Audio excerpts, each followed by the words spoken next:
A atração a seguir é recomendada para todas as idades.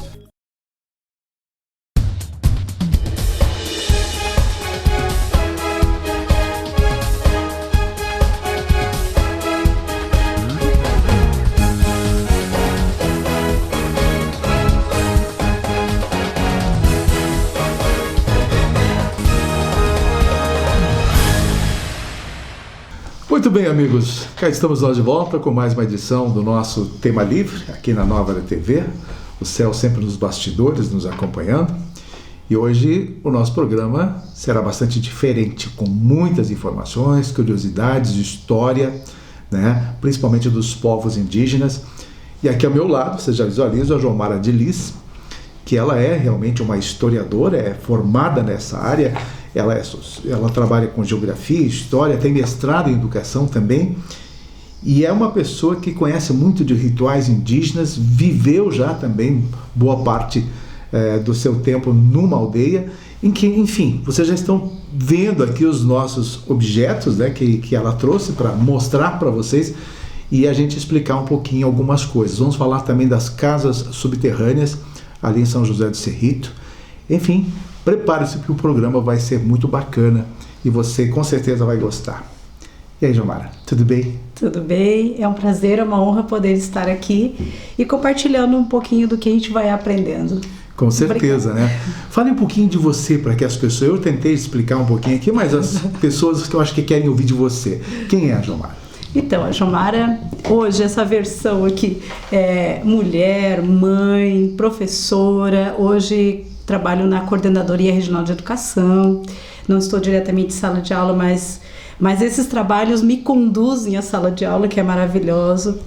E também sou uma pessoa buscadora da questão do autoconhecimento, da espiritualidade, adoro as temáticas indígenas. Ela é minha alma, ela fala por si só, né? Então também tenho buscado conhecimento relacionado à cosmologia espiritual, espiritualista dos povos originários. Tenho praticado algumas coisas também. Pois é, fale um pouquinho então dessa experiência que você tem tido junto a esses povos indígenas, e você pelo jeito tem bastante conhecimento, você leva para a sala de aula, tanto é que esses artefatos, né, esses objetos aqui, são prova, né? São obras de arte, basicamente, produzidas pelos indígenas, né? Olha só que bacana, né? São coisas assim que a gente fica refletindo, digo, como tem coisas lindas nessa cultura. E às vezes a gente não para observar. Então hoje nós vamos contar um pouquinho. Então, eu também sou cofundadora do Grupo Empatia. É um grupo de trabalho que a gente desenvolve voluntariamente desde 2020, porque a gente já tem uma relação grande com os povos indígenas de Santa Catarina, principalmente o povo Guarani do litoral, do qual eu tive a oportunidade de trabalhar dentro da escola de 2008 e 2009. E depois disso, quando retorno para Lages, a gente começa a se aproximar então do povo Laclanô-Xoclen, os habitantes aqui da Serra do Planalto, né? Então o povo sul-meridional, do povo G. E esse povo, a gente, a partir da pandemia de 2020, a gente formou um grupo voluntariado de auxílio, de socorro mesmo, porque quem estava dentro da comunidade não saía, quem estava dentro não entrava. A gente vê um momento muito delicado para todas as vidas, né, para todas as pessoas. E para as populações indígenas, uma situação como essa é mais impactante ainda, né? Então, isso a gente começou com campanhas de alimentos, de máscaras, de produtos de higiene, de limpeza. E após disso, a gente continuou nossa relação com o povo Laclanô, aqui da comunidade da TI de Ibirama, né? São 10 aldeias que estão ali. E aí a gente trabalha hoje basicamente na questão da formação. Também tivemos parceria com eles em apoio e suporte buscando recursos para eles poderem ir a Brasília, em alguns eventos, inclusive marcando junto na questão do marco temporal, porque foi um momento muito delicado e o povo Laclanô-Xoclen, ele é ponta de lança, ele estava na frente, segurando na onda aquilo que fosse definido para eles, seria definido para todo o território brasileiro.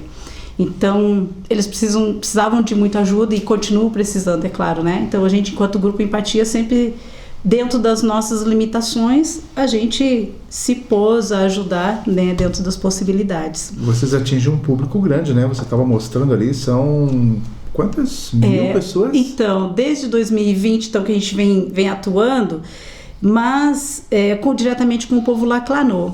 Mas a gente está assim, com esse trabalho voltado à escola, então após pandemia, início de 2021 em diante, a gente começou a ser chamado nas escolas.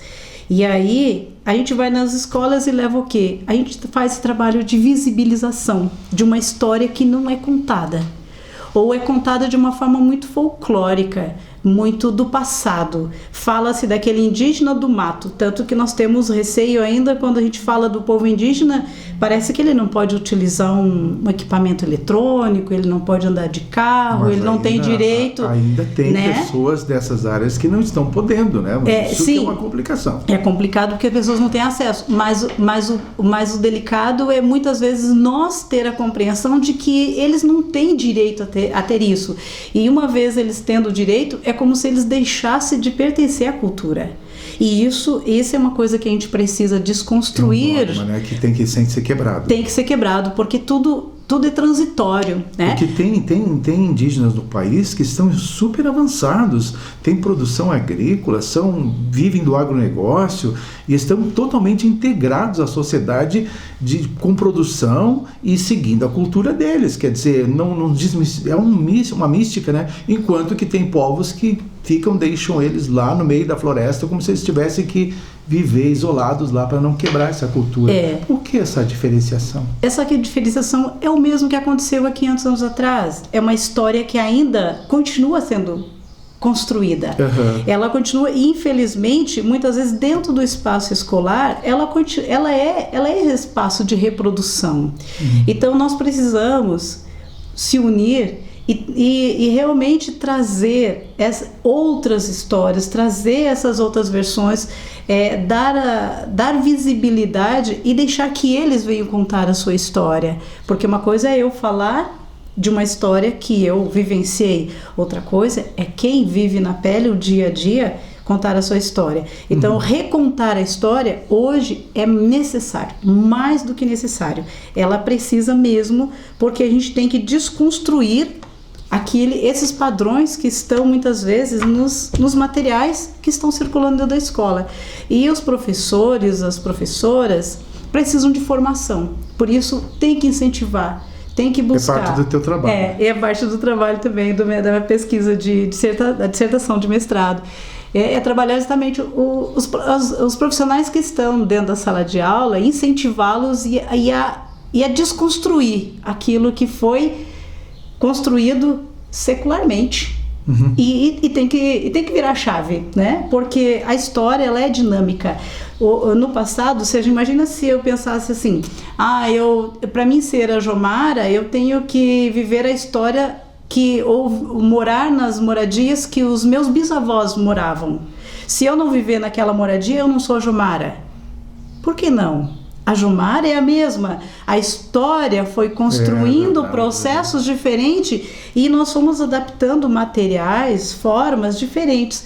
Com os povos indígenas não muda também, porque eles estão no processo. Então, eles andar de carro ou eles utilizarem um celular não significa que eles não são quem são. É verdade. Então, a gente precisa mesmo reconhecê-los. E isso é um problema nosso, não é deles. Não é eles que não se reconhecem como indígenas. É nós que precisamos reconhecê-los como indígenas, independente de estar usando uma camiseta, um boné. Infelizmente tem muita política nessa história toda. Também. Mas você, como historiadora, o que podemos falar dessa cultura aqui na Serra Catarinense? Então, aqui na Serra Catarinense tem acontecido movimentos muito interessantes, algumas pesquisas, né?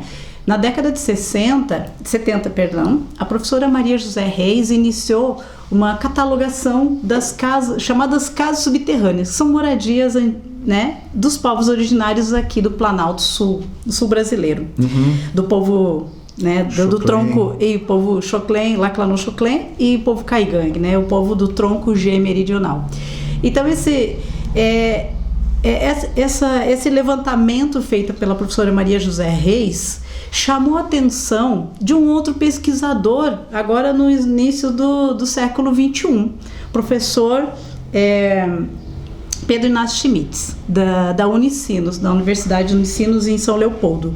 E por isso que o trouxe para cá com uma equipe de pesquisa, e aqui ele ficou por 10 anos, trazendo então outros levantamentos a partir daquilo que inicialmente a professora Maria José Reis fez inicial. Então ele trouxe datações, ele ampliou o trabalho que a professora Maria José Reis já fez lá na década de 70. E aí os resultados têm sido muito surpreendentes a respeito dessa história nossa aqui, né? Até porque eu quero entrar um pouquinho nessa história, porque eu, como jornalista, estou acompanhando passo a passo, né, esse trabalho aqui em São José do Cerrito, ali no Passo dos Marianos, né, nessa comunidade que tem ali realmente o maior acervo histórico de casas subterrâneas do Brasil, da América Latina pelo menos, né? E aí estão se transformando agora algumas novidades, vão fazer alguns protótipos, né, algumas casas para que o turista exatamente possa chegar lá e ver, né, como era antigamente a forma em que os choclens, que os caigangues viviam. Você pode contar até melhor para a gente. Então, nessa pesquisa, então, aqui é um compacto das pesquisas do professor Pedro Inácio Schmitz e dos levantamentos. Então, a casa mais antiga, ela data de 2640, né? Antes do nosso tempo. Ou seja, quando Roma estava começando a aparecer no cenário europeu, aqui estava sendo ocupado também por essas populações que migraram da região central do Brasil, segundo as pesquisas do professor Pedro Inácio Schmitz, devido a uma grande estiagem. E aí o povo do tronco G, determinado grupo, migrou sentido sul. E aqui chegando encontraram as araucárias, o pinhão, mas encontraram também muito frio. Frio porque nós estávamos num período de finalzinho de uma glaciação. Então a temperatura era muito baixa, por volta de 3.000 anos atrás. E isso fez com que essa população buscasse uma alternativa de sobreviver nesse espaço que tem água, que tem comida, mas tem esse grande desafio que é o frio. Tinha a questão do clima. Aí foram construindo essas casas. A casa dentro da Mãe Terra. Você falou que tem um misticismo, que a casa fica quentinha quando pode estar frio lá fora, desceu ali no buraco, parece que aquece. Aquece. É como se estivesse dentro do útero da Mãe Terra mesmo. Que coisa muito interessante. É muito mágico, porque a Terra ela é térmica. Então, assim, nós construímos de forma diferente. A gente poderia aproveitar melhor, eu creio, as nossas construções, né? Nessa natureza. Porque se a gente estivesse dentro da Terra, a gente precisaria de menos ar-condicionado, menos de ventiladores e assim por diante, menos sistema de aquecimento no inverno. Porque a Terra por si só, ela mantém a temperatura. Basta a gente entrar dentro desses buracos, né? Dessas arquiteturas e sentir a diferença quando você está para o lado de fora e quando você desce e você entra. A temperatura é gritante. A diferença é muito grande. Então Agora nós vamos rápido um intervalinho comercial. Perfeito. E em seguidinha a gente retoma então o nosso tema livre. Bastante interessante, não? Então, gostando? Com certeza estão gostando. Depois tem mais coisas que a gente quer contar para vocês. Até já. Em setembro, a Nova Era TV embarca mais uma vez na Expedição Pantanal. A Expedição Pantanal é mais do que uma viagem. É um compromisso com a informação, a cultura e o orgulho de poder fazer o bem. E nossa expedição só é possível graças ao apoio de marcas que acreditam na força da comunicação e valorizam nosso trabalho. Barco Hotel Celebridade. Centro de Educação Aprender Brincando. Clube Caça e Tiro. Transportadoras Apelline. Elite Armas e Munições. Centro Automotivo Irmãos Neto. Supermercado Araucária. Colégio Santa Rosa de Lima. Churrascaria Cascata. E Farmácia São Vicente. Acompanhe essa aventura 24 horas no ar, para todo o Brasil, e descubra o Pantanal como você nunca viu. Expedição Pantanal 2025. Uma realização Nova Era TV. Seu carro é mais do que apenas um veículo. É sua liberdade, sua segurança, sua confiabilidade. Mas quando a manutenção é negligenciada, sua jornada pode ser interrompida. No Centro Automotivo Irmãos Neto, entendemos a importância de manter seu veículo em perfeitas condições. Nossa equipe de especialistas está aqui para garantir que seu carro receba o melhor cuidado possível, porque sua segurança e tranquilidade são nossa prioridade. Mantenha seu carro em dia. Visite-nos hoje mesmo. Avenida Brasil 178, bairro São Cristóvão, Laje, Santa Catarina. Telefone 49 32 23 32 49. Centro Automotivo Irmãos Neto, seu veículo em boas mãos. Muito bem, estamos de volta com a segunda parte do nosso Tema Livre, esse bate-papo com a João Delis. Ela que tem histórias, como vocês já sentiram no primeiro bloco. Eu até esqueci de cumprimentá-la na linguagem Guarani, né? É Guarani? Essa aqui? Laclanô. Meacomutioté. Seja bem-vinda. Imagina só, eu acabei esquecendo, mas agora a gente resgatou.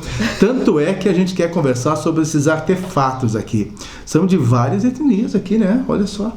Aqui tem uns, lá tem outros. Explica pra gente toda a origem desses objetos aqui. Então, aqui a gente tem um pouquinho daquilo que a gente leva nas escolas, nas universidades, para que as crianças materializem, porque facilita eu pegar, por exemplo, ouvir o som, me conectar com essa energia. Esse é novo para você, né? Esse aqui é novo, esse aqui ganhei de presente agora. Eu acho que não, olha a carinha dele lá. Olha aí, povo, olha aqui, ó, esse aqui é do povo Sataré-Maué, lá do norte do país. A gente tem aqui do povo Ticuna, eu tenho aqui essa peneira, olha, lá do povo também, lá do Amazonas. Temos alguns colares, a gente tem aqui do povo Carajá, do povo Guarani, a grande maioria desses animais, esses bichinhos são do povo Guarani. Coisa legal. As cestarias aqui do povo Guarani, tem do povo Ticuna também, aqui lá do norte. Esse aqui é um pau de chuva do povo Guarani. Olha que interessante, bem o barulhinho da chuva. Agora imagina 1 metro de comprimento, como o som é suave e ele vai caindo. Mas olha que interessante, gente. Aí tem do povo Caigangue, do povo Laclanô-Choclei, é o povo que vivia aqui na serra, inclusive, né? você tem artefato de quase pré-histórico aqui, né? Olha, que usavam como ferramentas. Nós temos alguns... Olha, de pedra? Nós temos alguns artefatos aqui que foram encontrados em São José do Cerrito, né? É uma machadinha? Uma machadinha, isso. Machadinha, claro. De pedra polida. Né? Uhum. Tem 2 modelos de machadinha, tem esse aqui e esse aqui tem até um encaixe aqui, ou era colocado o dedo ou onde era amarrado colocada a madeira para poder fazer o corte. Impressionante, gente. Se você imaginar que usavam isso aqui no passado, claro, não tinham faca, não tinham nada, né? E temos também aqui um pedaço de argila, também que foi encontrado em São José do Cerrito. Lembrando que São José do Cerrito hoje é a capital nacional das casas subterrâneas, né? Não há outro espaço que há essa quantidade de estruturas ainda preservadas. Lembrando que todas essas estruturas subterrâneas, elas eram encontradas em todo o Planalto Sul, né? Que é um abrigo dentro da terra para se proteger do frio.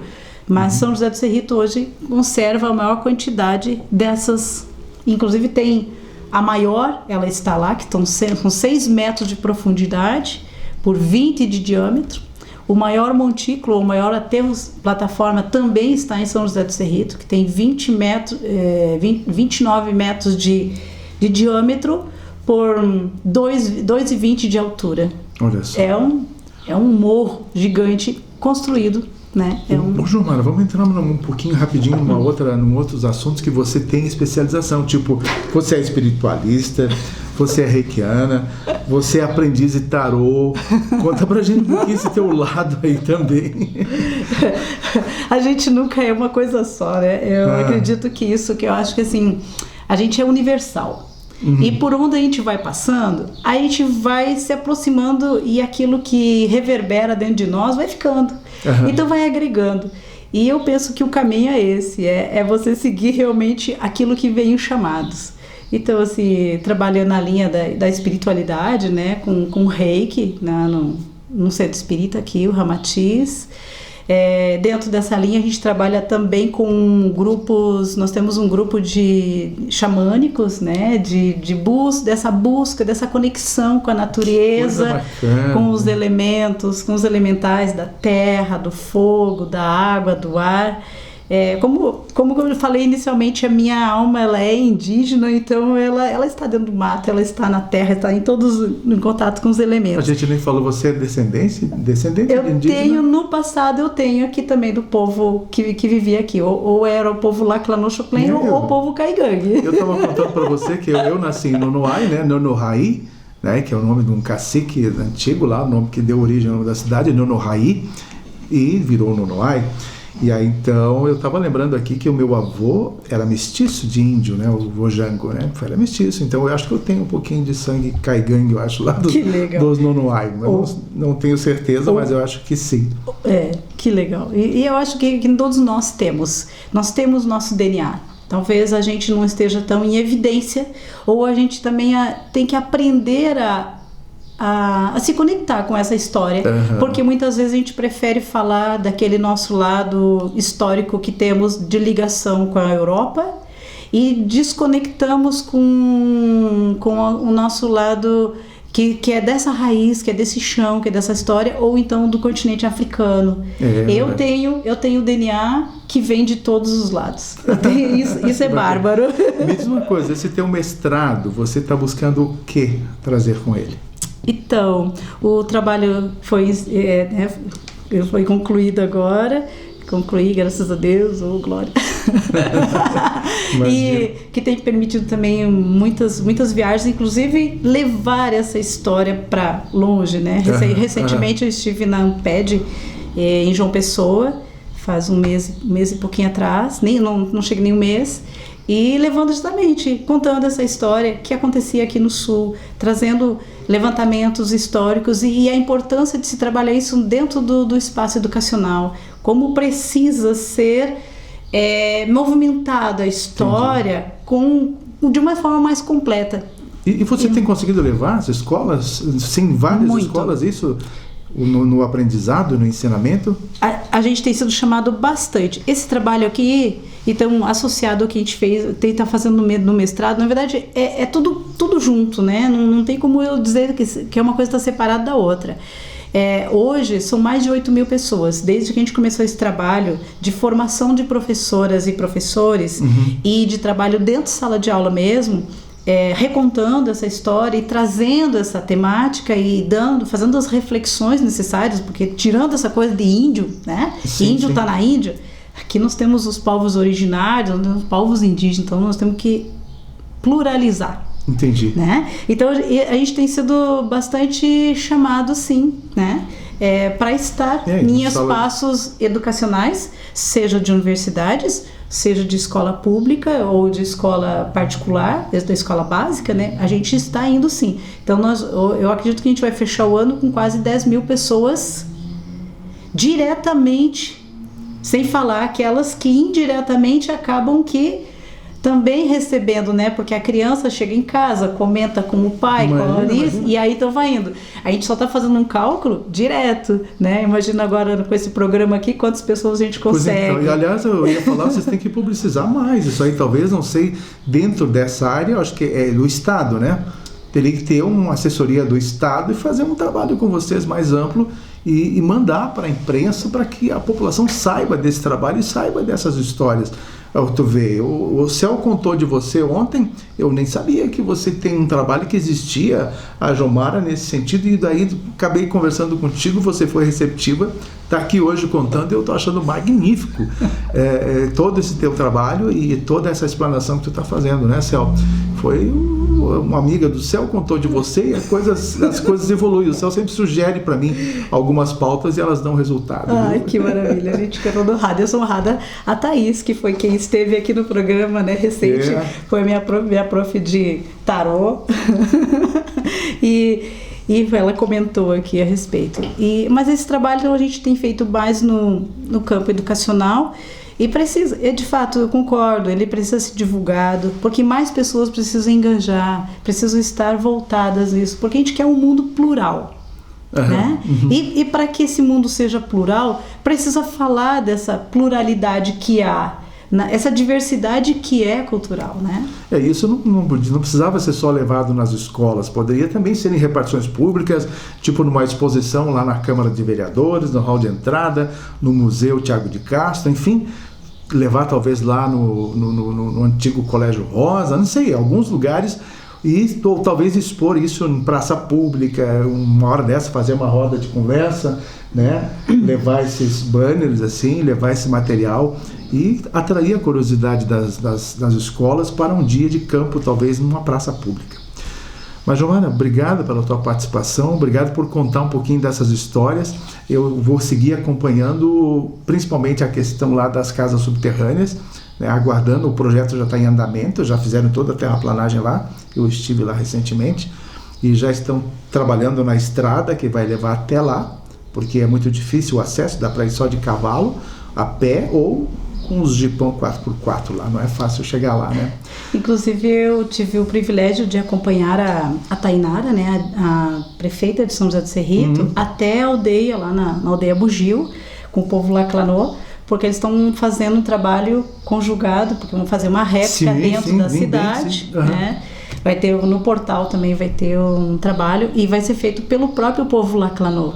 Então assim, é mais uma então eu tive o privilégio de ser essa ponte entre a comunidade e a prefeitura. Giovana, obrigado pela tua participação. Quem sabe mais tarde a gente possa conversar um pouquinho mais sobre essas histórias. Eu gostei demais. O tatê. O tatê. É obrigada na língua Laclanô. Muito obrigado. Um abraço a vocês também. Na próxima semana, se Deus quiser, a gente está de volta com mais uma edição do nosso Tema Livre. Até lá.